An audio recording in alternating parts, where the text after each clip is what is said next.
Wonderful. Okay. Well, once again, welcome everyone to our introductory / informational webinar on our capital expansion health and housing partnerships learning collaborative for 2022. I want to just say thank you to everyone for taking time. The purpose of our webinar for today is to walk everyone through our plans for our upcoming capital expansion learning collaborative that is launching on February 9th. And so if you could go to the next slide, please, Kathy. Great. And so, as you know, this learning series, this learning collaborative series, and this webinar is being hosted today. CSH, Corporation for Supportive Housing, is a national training and technical assistance partner through HRSA, the Health Resources and Services Administration. And so the purpose, again, for this webinar today is to sort of explain to everyone the expectations, sort of outline the purpose of the Capital Expansion Learning Collaborative, and allow everyone to bring their questions and concerns, anything that you may have to us. Next slide, please. And my name is Jamie Blackburn. I'm a senior program manager on our federal technical assistance team here at CSH, and I'll let my colleague introduce herself as well. Hello, everyone. I'm Jane Bilger, also Senior Program Manager here at CSH, and I'm really excited to talk with you and see where your plans are taking you.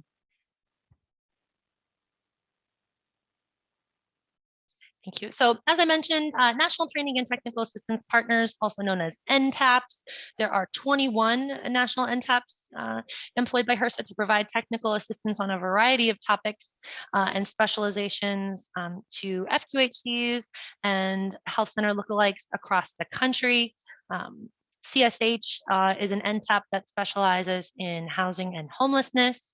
And so we have been tasked by HRSA to lead a number of deliverables in that space, but today we're going to be talking about capital expansion.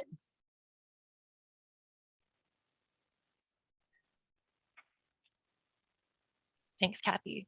Great. So just checking in, if folks could take a moment to respond to our poll so we can get a little bit of information about who is on the call today.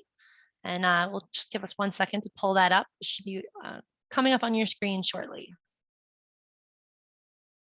And as folks are responding to this poll as to what sort of organization that you represent, feel free to also introduce yourself in the chat, where you're coming from, perhaps your role at your organization.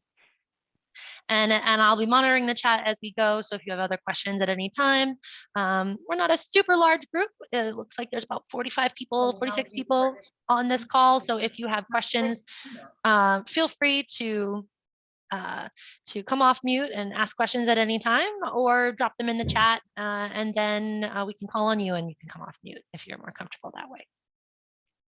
Great. And it looks like the vast majority of folks here today are from health centers or FQHCs, primary care, MCOs. Excellent. Excellent. Well, welcome everyone, and thank you for taking time out of what I know is probably a very busy day to join us.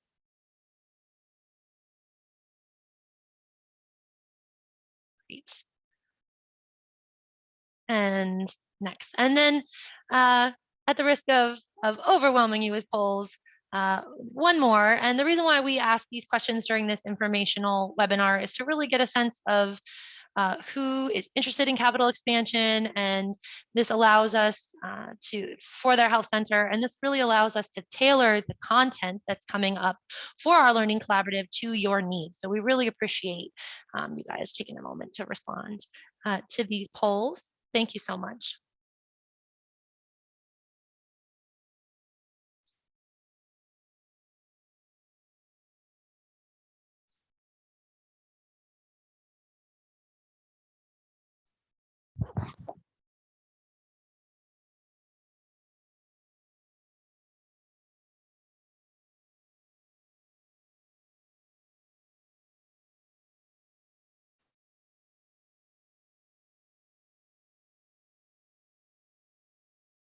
See, we have folks, let's see, from Virginia.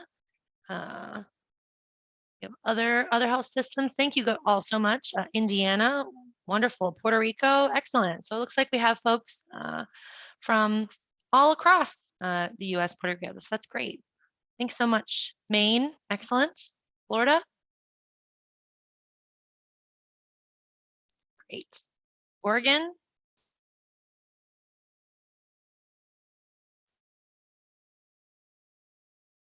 great.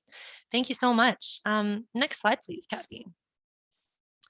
All right, so our objectives for this informational webinar today is to really explain what capital expansion is for health centers, why it's important briefly, what a learning collaborative learning modality is for those of you who have not participated in a learning collaborative before, who should be involved in the team for the Capital Expansion Learning Collaborative, and then what are the next steps should you wish to apply and participate, which of course we hope that you will. Great. Next slide, please, Kathy. Thanks. Great. So as we all know, SDOH, social determinants of health, are very important and of course are one of the primary areas of focus and priority for HRSA.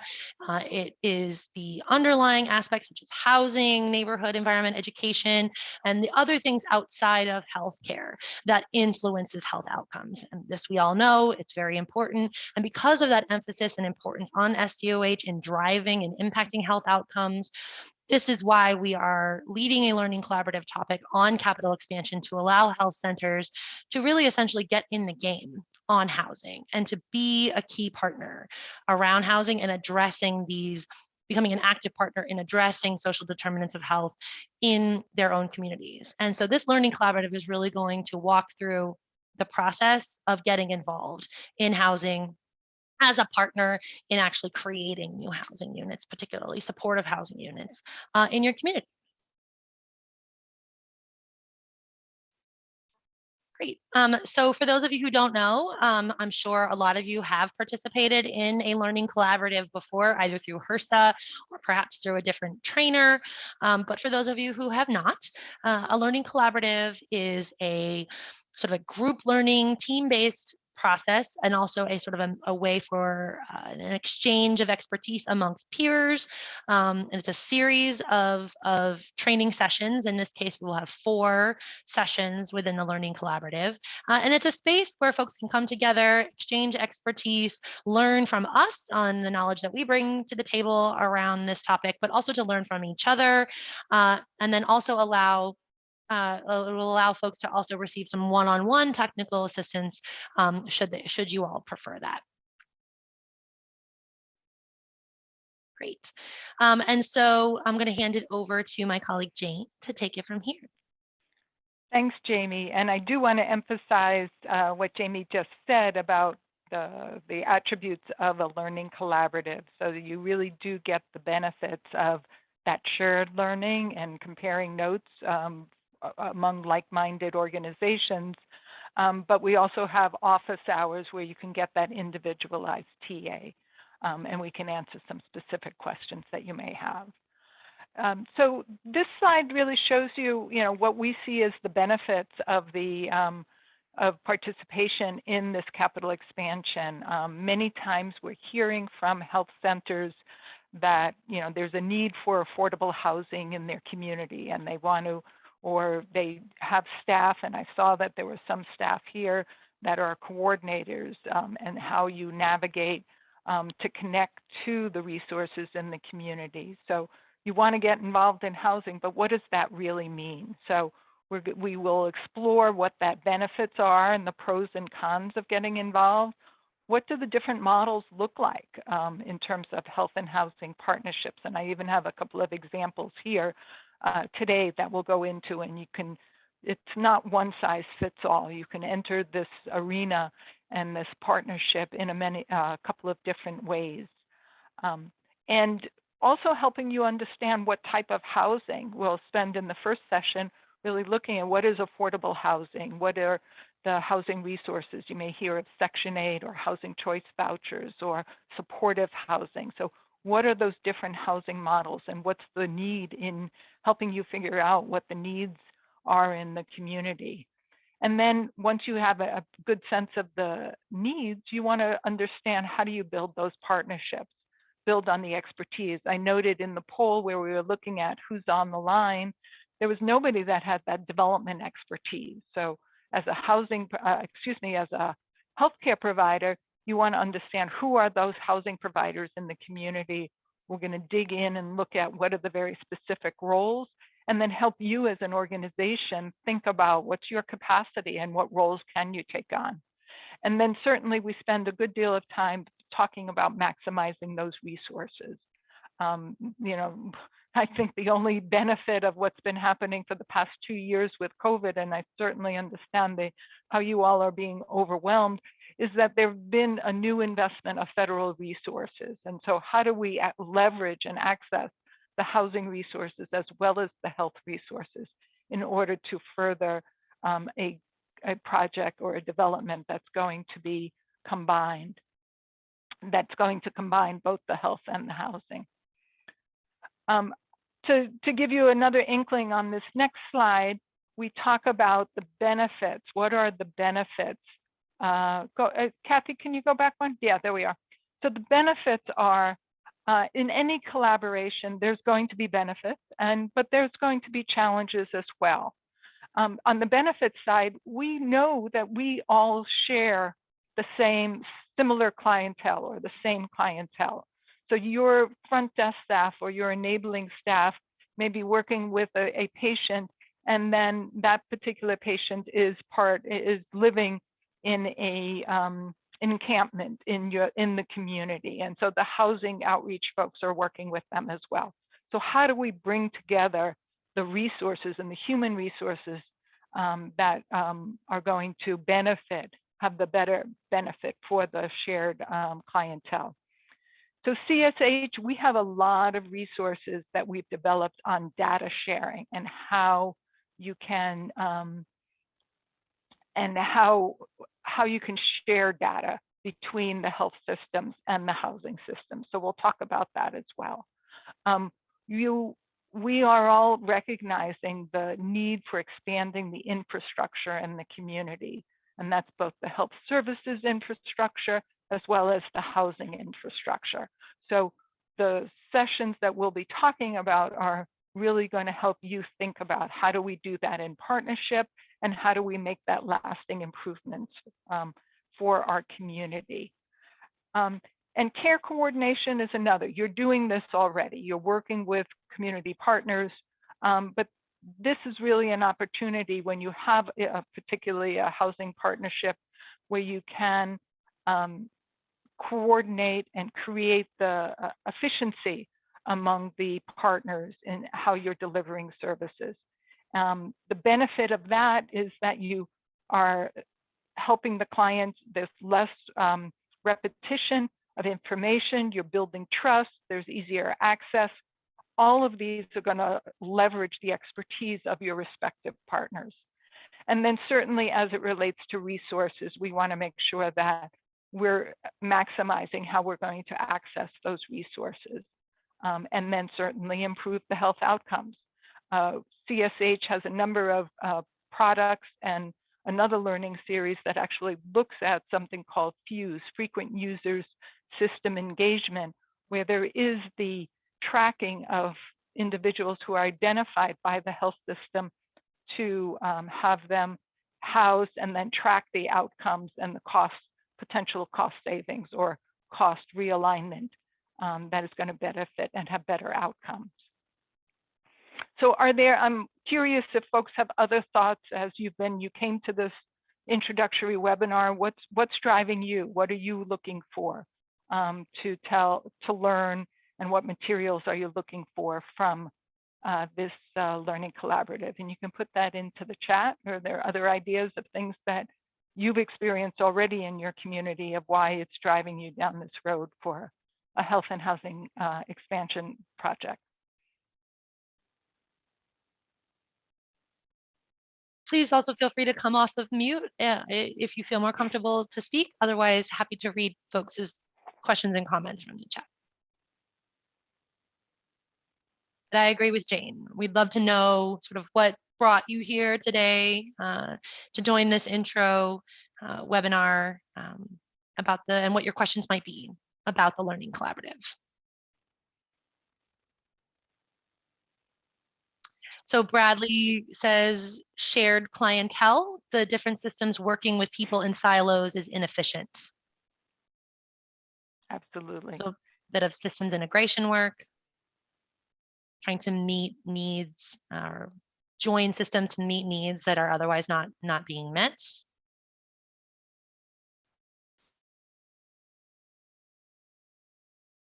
Others? What brings you here today? What sort of questions might you have? Rolanda says, I'm interested in finding out how to partner with housing agencies and resources, and we will certainly be covering that extensively in the Learning Collaborative. And of course, this looks a little different everywhere in every state or even at the county or city level, and we'll be getting into that as well. Leverage other funding than is now in our community to bridge the housing gap. Yep, so we will certainly be going into, I believe it's session 3, is all about financing these projects and the different funding streams. As Jane mentioned, we'll be covering sort of the new federal resources that have come down through the COVID rescue funds and the American Rescue, the ARPA funds as well. Stable housing is. Yeah, sorry, I was just going to say, I see Celeste's comment about stable housing, and that really does align with that point that I made earlier with the frequent users, where when you can stabilize somebody in housing, it really has this beneficial effect. And you on managing their healthcare, absolutely. Yeah, and there's a chronic shortage, as we know, of housing of all forms, affordable, supportive housing, just in general, even market rate across the country. And so, health centers can form these critical partnerships to become an active player in the solution, which is to create more housing where it's needed in your community. Partnerships to continue to increase support for our underserved population from Donna. Exactly. Great. So it sounds like folks have similar motivations to coming to this session today. How to partner with the local community development corporation to provide access. That's a wonderful point. I think also those are good, can often be very good partners. Yeah, and I feel like on the next slide, I was going to talk a little bit about how you build that those partnerships, and what we focus on in those sessions on partnership is that what are the types of partnerships? What's the interaction? And we're going to help you think about what role you're going to play and what's the capacity of your organization. I've been on phone calls with individuals who are health centers and who have said, there's an apartment building right next to us, and we want to buy it and develop it as housing and be involved. And that's perfect. And you may have that expertise, but there also may be a benefit of partnering with a development entity that has specific housing expertise. But how do you build that partnership? How do you organize so that you know who has what responsibility, who's going to be accountable? How do you bring in those resources? And how do you identify the right partner? And we're going to walk through, we've done these for a couple of years, and we've put together a workbook that has tabs that are going to walk you through how do you find that partner? How do you evaluate the expertise that they're bringing to the table and pair it with the expertise that you bring to the table? And then the point that somebody made is one of the last steps is making it work. It's one thing to, on a capital development project, you can get the funding to build the building, but how do you know that partnership and that is going to be sustained? And making sure that you have both the resources identified to support it financially, but also the relationships that have been built so that you can keep that partnership and have it survive for the long term. On the next slide, I think we have another poll.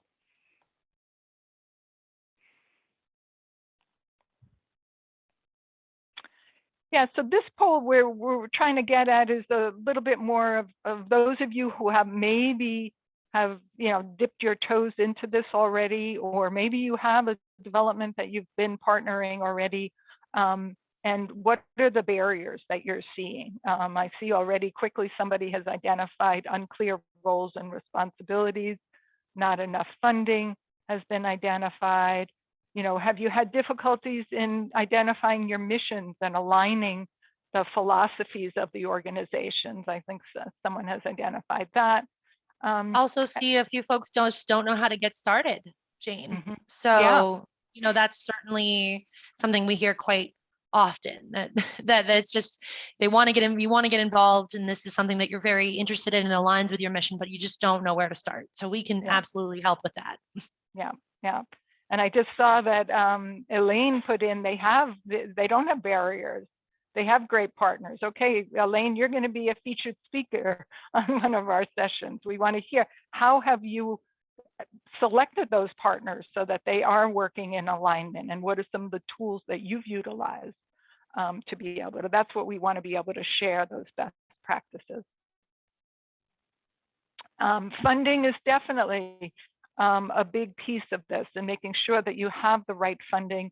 And as I already mentioned, not just on to build the building, but how do you sustain that funding?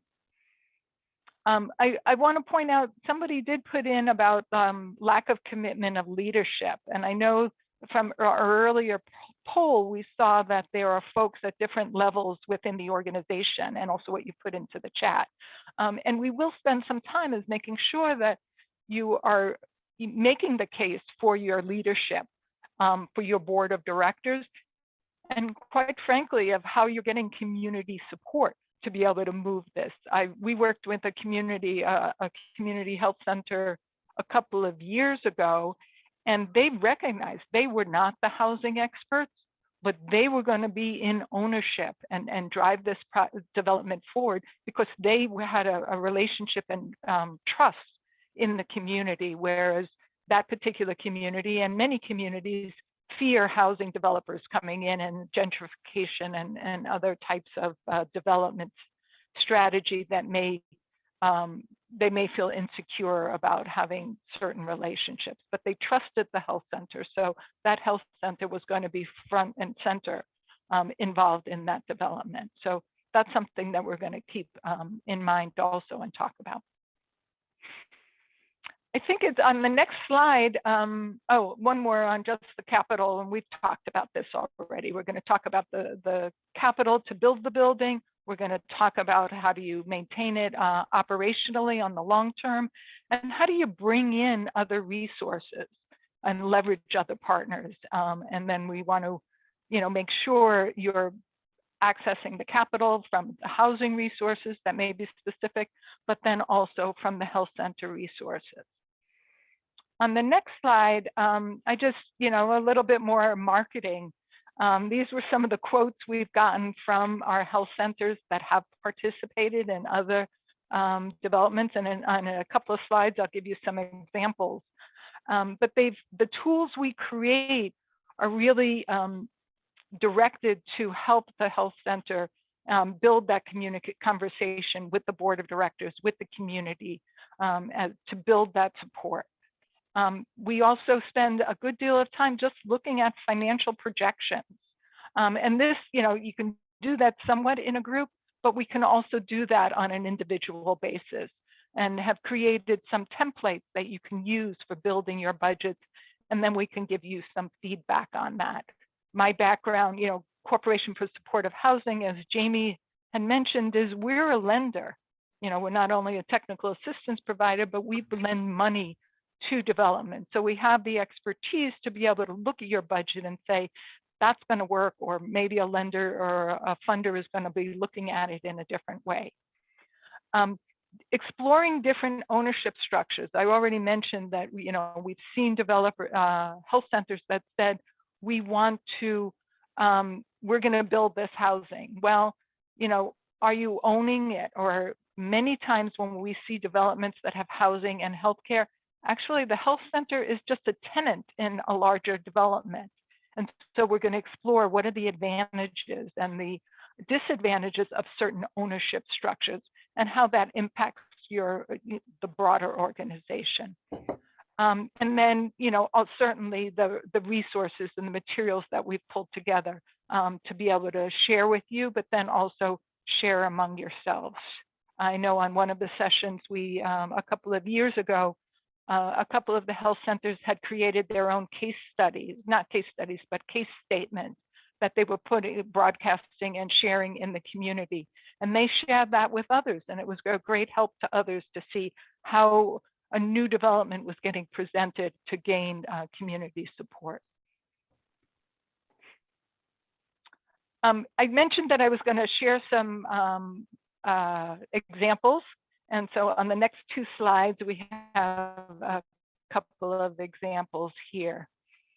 The first one is in San Francisco. And I just, we have many more. I just picked out two here.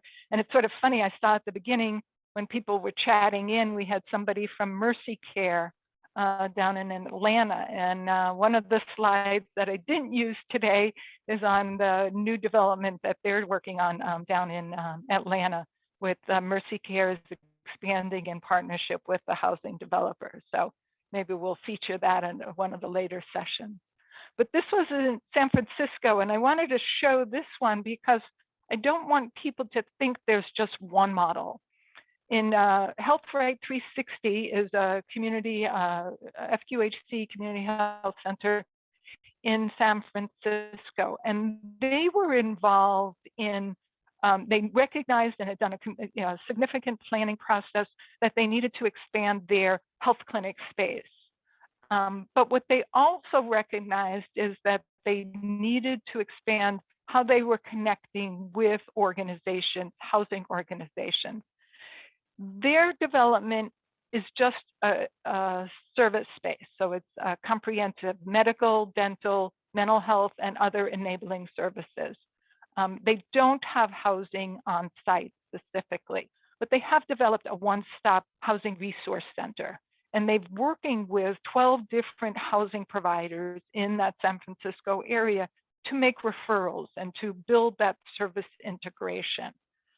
So it's important, again, they looked at what the models were and what they felt their expertise was and what their needs were and said, we're going to keep this development, the physical infrastructure, as just a service site, but we'll build out the housing relationships that we have so that we can make referrals. And then that even grew into where they are providing satellite services at several different housing locations. So rather than committing to just one location, they've said, let's build out our capacity to have a mobile unit. And it's not necessarily a van mobile unit, but the capacity to be able to locate at several different housing locations. So again, the emphasis here is on choosing that right model that's going to work for your organization, your capacity, and what your community needs are, and then finding the right partners. Here, the financing, and these may not mean a lot to you right now, but by session 3, they will.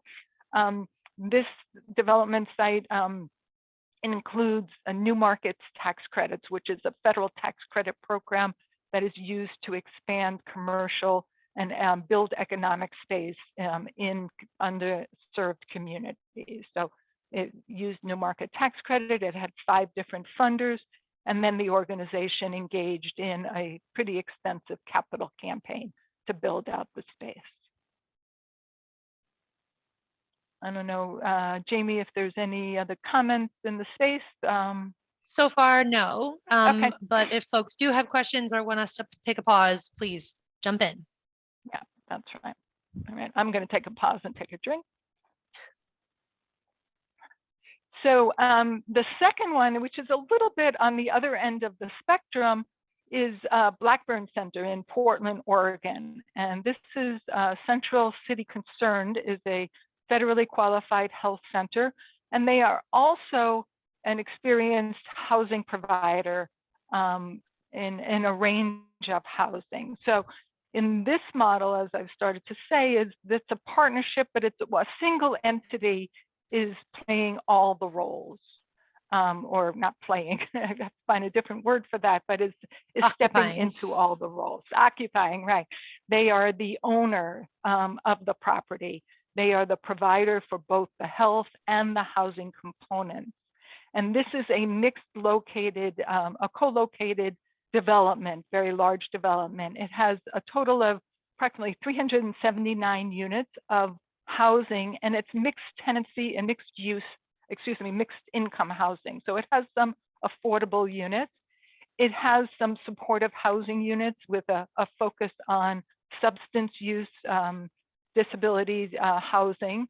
And then it also included respite housing, respite care, which, as many of you may know or have been involved with before, is housing that's available. It's short term, and it's for people who are moving out of the hospital, but still need some level of support and nursing care, and really are leaving the hospital, they would be discharged to the street. So respite housing has been, a very necessary gap in many communities. Our colleagues at the National Healthcare for the Homeless Council really developed out many resources for respite housing, and we're seeing this included in many of these health and housing co-location developments. And I think here it's, about 10 units or 15 units. It's not the whole property, but it's a certain number of units within, in and amongst the larger. There's other services that are in this development, including pharmacy services and other mental health and behavioral health services. And there's really a pretty dynamic service integration that is occurring. On the financing side, again, it had both, because there is housing involved, it has housing tax credits, low-income housing tax credits, as well as these other federal new market tax credits.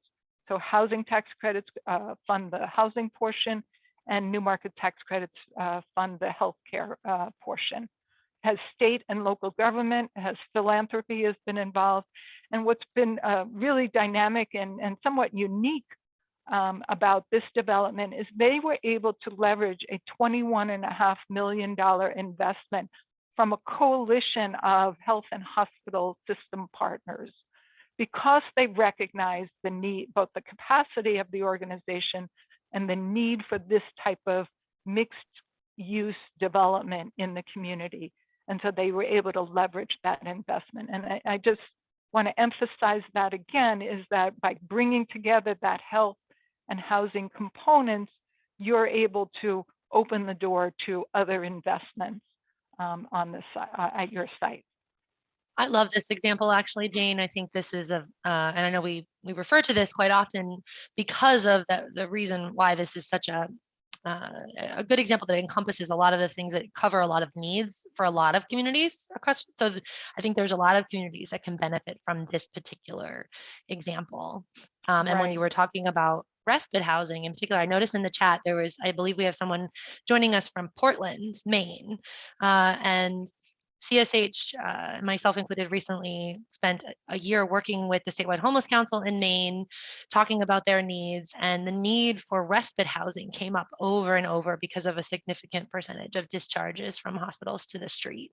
So looking forward, I hope you will join us from Portland so that we can dive into this a bit more, because I know that there's a lot of folks that could benefit from diving in and learning about this example from Central City Concern. Are there other examples in your communities that you've seen or you've heard about that you have some questions about, that we can we have some time here that we might be able to feature? The co-located health and housing, I think, is especially beneficial. And another reason why I love this example is because of that emphasis on supportive housing for substance use disorder. And I think if that is a population that is of a priority for you in your area, that this, again, this is another example of a type of project that would be very beneficial for that particular population, if that is your particular need.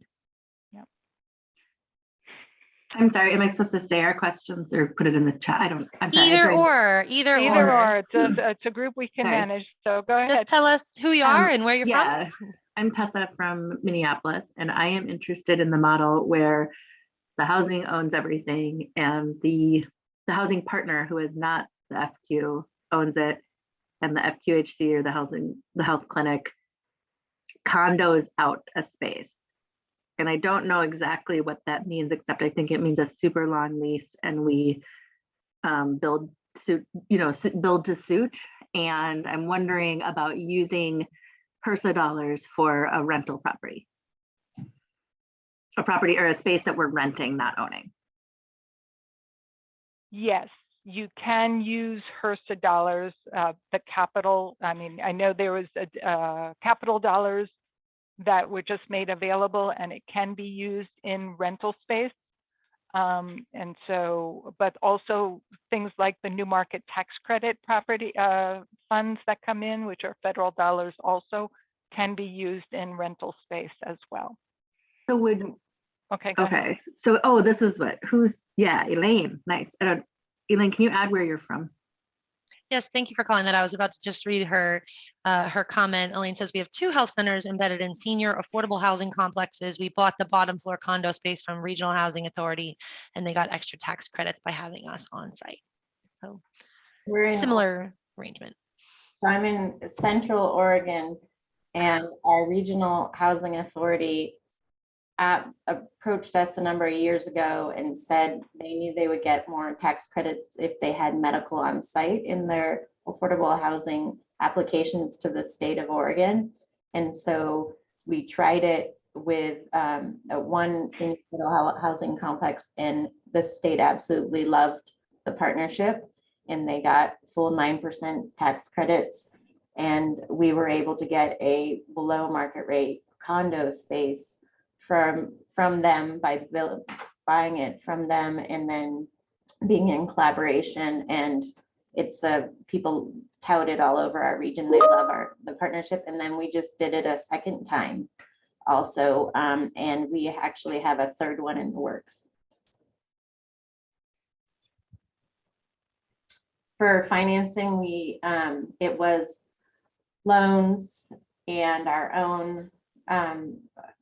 own reserves and fundraising. No HRSA money. Okay. Yeah, and one of the, we can get into a little of it now, but we will show you different models of ownership. So where the housing provider is the owner and there's lease space. There's another model where, as Elaine is describing, the whole, even though it's a single building, like where I live in a condo, I own my unit, and Sari next door owns her unit. And so we have examples similarly where the health center will own their first floor and the housing will own the other 5 floors. The other example that Elaine's description triggers that we've worked with and we will feature in our subsequent sessions is in Denver. The Denver Housing Authority has worked in partnership with the Health and Housing Authority there.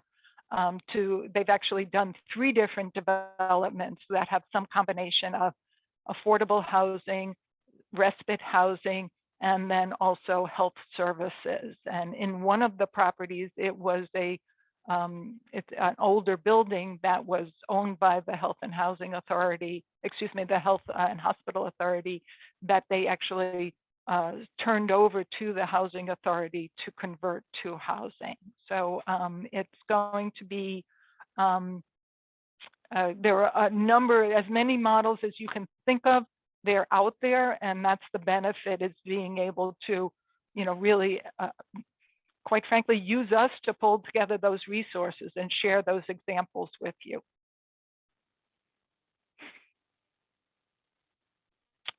I see Carmen asked a question about, housing in farm worker communities, and we can do, Jamie already shared some information with one of our NTAP colleagues that is working on farm worker justice, and we can also bring in, we worked in a development on that's actually focused on youth, but it's in a more rural community. So we do try to not, while these two examples are Portland and Denver and Atlanta and San Francisco, we are building our base of examples in smaller communities also. It can be done there too. And we can certainly connect you, as I mentioned in the chat, Carmen, or anyone else that's interested in sort of more specific information by population like that, because obviously migratory farm workers are very specific population, but there are 20 other NTAPs that do these specialized populations and focus.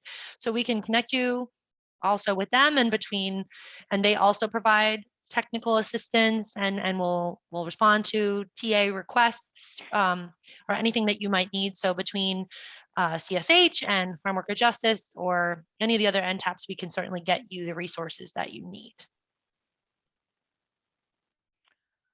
So on the next slide, I think we have another poll. Oh no, who should participate? Okay, go ahead. No, I'm sorry, go back. So we do want to emphasize that it's really important that we want the health center that is exploring that partnership to participate. But even within that health center, who on the staff? It could be, it's good to have representation from executive, from the clinical, from your financial, and from your outreach. So the folks who are working, building those relationships. So putting together a team of partners, and we will give you information about which sessions are coming up and what's the content, and maybe, we know how much people are overloaded right now, so, and the commitment for 4 sessions. But we really want to make sure that we can tailor it and be as flexible as possible so that your team members are really zeroing in on the information, so that at the end of the collaborative, you have an idea and a work plan of how you're going to move forward. You can also bring, I think it was Elaine who mentioned that they already have really strong partners. So you can bring your partners to the sessions as well. It's valuable when we're talking about how do you build that partnership, that we have the housing partners sitting at the table and saying, yes, but from our perspective, this is what we're looking for.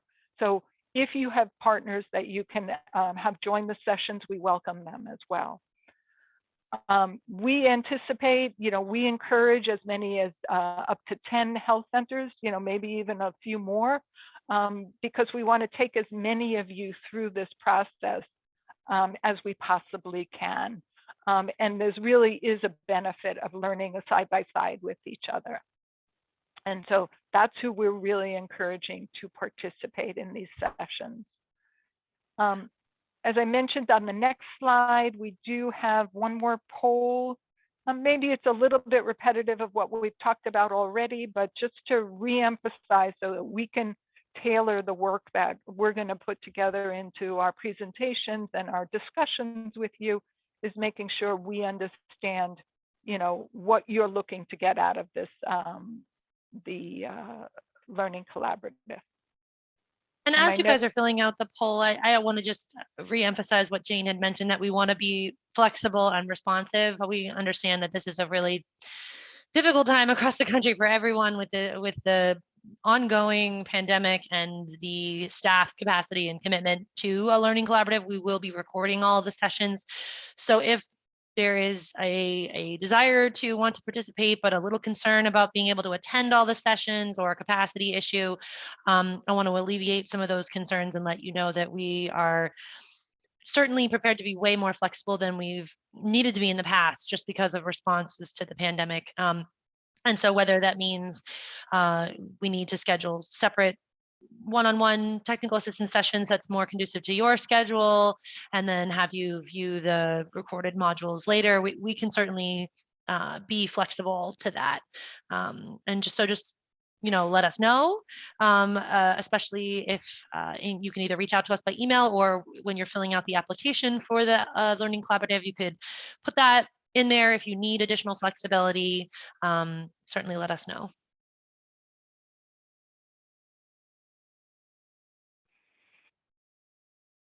and really good feedback here. So we're going to take this poll and feed it into our own sessions. Mhm. I hope to learn all the topics. Okay. So at the end of the Learning Collaborative, we'll make sure that there's no tests involved, but Vicki, we're going to make sure that on session 4, that we'll check in to make sure you've learned all the topics. And I have dropped a shortened link in the chat to the application for folks who are interested in checking that out now. We will be following up by email as well with this information and links to the application, but it's there in the chat for you as well.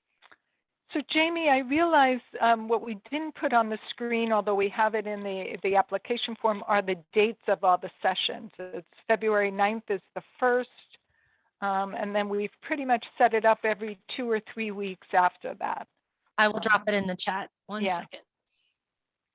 Great. And as I mentioned, we have a workbook that we will share with you, and then and we'll be talking through those sections of the workbook in each of the sessions. And as you're able to complete the tabs of the workbook, you can be sending it back into us, and we can be giving you some feedback. So hopefully, again, at the end, you have a work plan that you're moving forward through.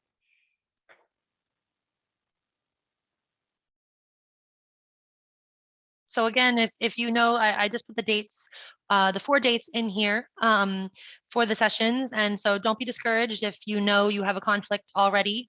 Don't allow that to stop you from applying. As I mentioned, we can work around that if we need to. So, and I see there was a question from Elaine, what is the minimum number of health center staff that you recommend to participate? As you mentioned, staffing is really constrained right now. Exactly. Normally we would say, we want to try to have some representation if you have sort of your services or social work or housing navigator staff or any of those community health workers or whomever you're doing that sort of services navigation and referrals for folks, that would be good, or executive level, or maybe some of your finance folks. But normally we would say we want a cross section, but given the constraints on staffing and capacity, if you can only send one to one session and one to another session, that's totally fine. We have to certainly need to be responsive to the issues with capacity right now. Absolutely. So if you can only send one, that's perfectly fine. One thing, Jamie, I'm a little speaking out out loud, thinking and speaking at the same time, which can be dangerous sometimes. But we also in the past have prepared a summary of all the sessions with links. And maybe we do that at the end, but maybe we do that after each session so that we're helping, if it is only one, if only Helen can show up for, this particular session, that we're helping to facilitate Helen being able to sorry to pick on you, Helen to be able to take it back to her team and see if we can't develop some more resources that are going to help facilitate that messaging back to the rest of the team that may not have been able to join. So it's something we'll and to answer your question, Helen, the sessions are 90 minutes each, and then the tasks are really taking your team or yourself through the workbook that we have, and that could take anywhere depending on how quickly you can go through. Sort of, it's like almost like a worksheets workbook tool. So really that depends on whether you have to run down certain information from certain folks in your organization or amongst your partners, or if you have the information already, will depend on how long it takes you to go through those tasks. Could be as little as 15, 20 minutes, or it could be a little bit longer depending on how you need to get the answers to certain questions or certain information. So it's kind of harder to answer the task question, but the sessions are 90 minutes each. Yeah, just to emphasize what Jamie said on the, one example is, how do we want you to be able to look at the housing data, and so it may be getting, connecting with your continuum of care or your housing providers to see what the need is or what the general income or what the rent levels are in the community. So that might take some research, but we're going to help guide you through who do you approach and how do you research that. And looking at your internal data too, if you are already screening for SDOH, which I imagine a lot of you already are, taking a look at your own patient data to see who's screening for housing instability, and then, I always say it's important to take a look at your own internal SDOH screening data, and then how does that compare to your local homelessness continuum of care data? And, is your location, for instance, your city, your county, your state, tracking high for housing instability and homelessness? Is it on the rise and that's not being captured in your health center data? And sort of taking a look at that to give you a picture of the housing needs if you don't already have a strong sense of the housing need in your community, which I imagine a lot of you already do. But if you don't, that's a useful exercise. I see Carrie has asked the question, if you're not a health center but want to find out more about engaging with health centers and medical providers, certainly I would say reach out to us and tell us a little bit more about the type of organization you're with. But we certainly would welcome that participation. As I mentioned, also is having that perspective participate is helpful to everybody. And also you never know, part of this, because this is a national learning collaborative, if you are not an FQHC, but you are rather the housing partner, you might be surprised that there might be a health center in your state or county that is also interested in participating, and then we might be able to facilitate some connections that way as well for you. So let us know, where you're coming from, and we'll see who else that we've connected with through our application. It might be useful to you. And Brian, yes, the slides from each of the sessions as well as this session can be sent out and shared with the group. Certainly. Yes, we'll be following up with the link to the application and the slides. Absolutely.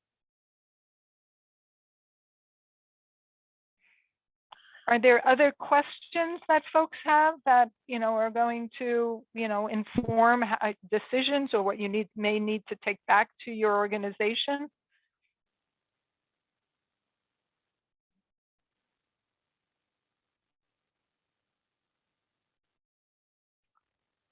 Hopefully you've gotten the message that we're going to be flexible. I think there's two primary messages. One is, we have information, we have expertise in this area, we have examples that we can share with you. And two, we want to be flexible because we recognize how strained everybody is. But hopefully the development projects and developments that are coming out of this are going to help the communities as a whole. And that's why, hope you're going to be setting aside time to be able to invest in it. And we want to recognize and maximize the investment that you're going to be making. Vicki asks, what happens if we have more than 10-ish centers? As Jane mentioned, we can accommodate a few more, especially if on a number of different factors. We can accommodate a few more if need be. We aim for generally around 10, but if there are a few more and they are teams that are ready to move forward, especially, then they will be considered.